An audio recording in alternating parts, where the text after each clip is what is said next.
नमस्कार दोस्तों, आप सबका स्वागत है आपके अपने YouTube channel daily GK quiz में। दोस्तों, आज जीके टेस्ट सीरीज को आगे बढ़ाते हुए हम लोग बात करेंगे सेट 18 की। अगर दोस्तों आप किसी भी कॉम्पिटिटिव एग्ज़ाम्स की तैयारी कर रहे हैं तो ये वीडियो आपके लिए बहुत ही हेल्पफुल होने वाली है। पूरे ध्यान से देखा कीजिए वीडियो से आपका स्टैटिक जीके मजबूत होता है। और इस वीडियो के अंत में मैं आपसे एक सवाल भी पूछूंगा जिसका जवाब आप कमेंट बॉक्स में लिख सकते हैं, क्योंकि जो चीज़ें आप एक बार लिख देते हैं उसे आप कभी नहीं भूलते। और दोस्तों, आप चैनल पर नए हैं तो चैनल को सब्सक्राइब कर लीजिए। तो चलिए आपका ज़्यादा समय ना लेते हुए वीडियो को स्टार्ट करते हैं।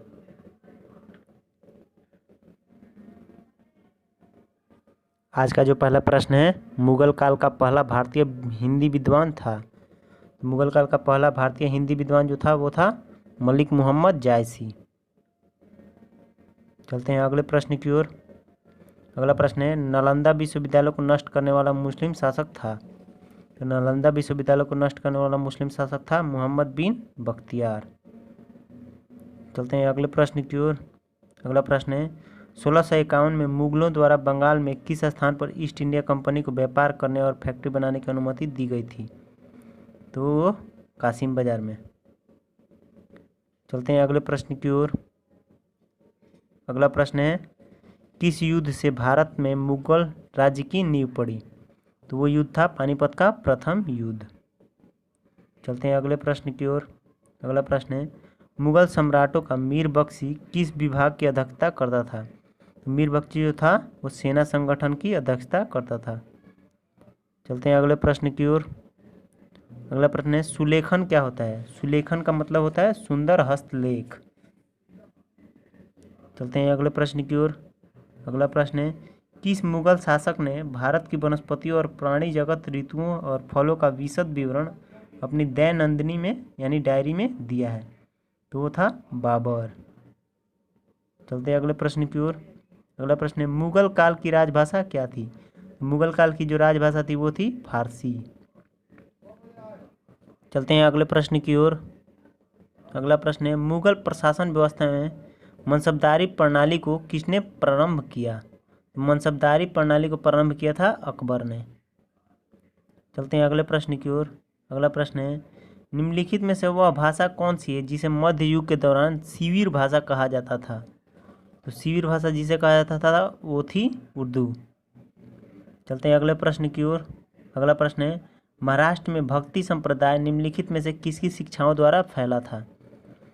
तो वो थे समर्थ गुरु रामदास। चलते हैं अगले प्रश्न की ओर।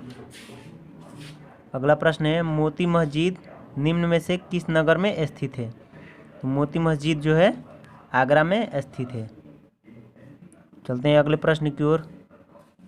अगला प्रश्न है, निम्नलिखित में से कौन सा एक फतेहपुर सीकरी में स्थित नहीं है? तो फतेहपुर सीकरी में अभी मैंने बताया जो कि मोती मस्जिद नहीं है, ये आगरा में स्थित है। चलते हैं अगले प्रश्न की ओर।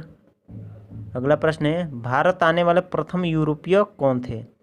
भारत आने वाले जो प्रथम यूरोपीय थे वो थे पुर्तगाली।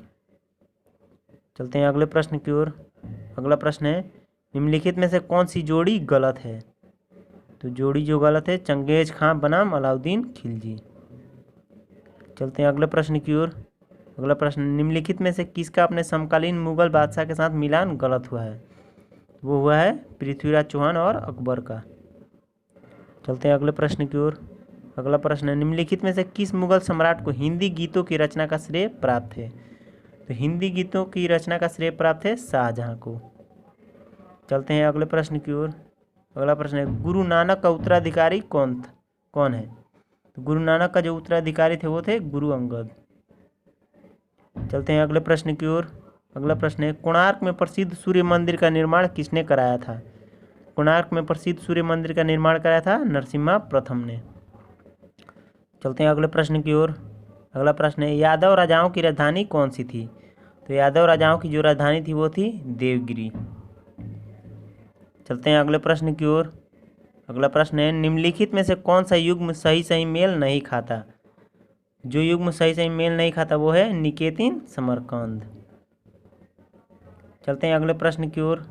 अगला प्रश्न है, किस गवर्नर जनरल ने भारत में सती प्रथा का अंत किया था? सती प्रथा का अंत किया था लॉर्ड विलियम बेंटिंक ने।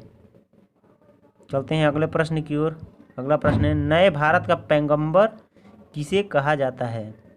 तो वो कहा जाता है श्री रामकृष्ण को। स्वामी दयानंद सरस्वती ने प्रथम आर्य समाज सन 1875 में कहाँ स्थापित की थी? तो वो किए थे बम्बई में। चलते हैं अगले प्रश्न की ओर। अगला प्रश्न है, निम्नलिखित में से भारत में स्थापित स्वशासन का अग्रगामी कौन था? तो स्वशासन का अग्रगामी जो था वो था रिपन। चलते हैं अगले प्रश्न की ओर। अगला प्रश्न है, किसके मुख्य प्रयास से सती प्रथा का उन्मूलन हुआ? तो वो राजा राम मोहन राय के प्रयास से सती प्रथा का उन्मूलन हुआ। चलते हैं अगले प्रश्न की ओर। अगला प्रश्न है, निम्नलिखित में से कौन 19वीं शताब्दी में के भारत में सामाजिक सुधार आंदोलनों का अग्रगामी था? वो थे राजा राम मोहन राय। चलते हैं अगले प्रश्न की ओर। अगला प्रश्न है, स्वामी विवेकानंद का मूल नाम था? स्वामी विवेकानंद का मूल नाम जो था वो था नरेंद्र नाथ दत्त। और आज का जो अंतिम प्रश्न है जिसका जवाब आपको कमेंट बॉक्स में लिखना है वो है, रैयतवाड़ी व्यवस्था किसने विकसित की थी? अब 4 ऑप्शन दिए गए हैं, Thomas Munro, Holt Mackenzie, Edmund Burke, Lord Dalhousie. तो इसका जवाब आप कमेंट बॉक्स में लिख सकते हैं, क्योंकि जो चीज़ें आप एक बार लिख देते हैं उसे आप कभी नहीं भूलते। और आपको वीडियो अच्छा लगा हो तो like, comment, share and subscribe करना ना भूलें। Thank you.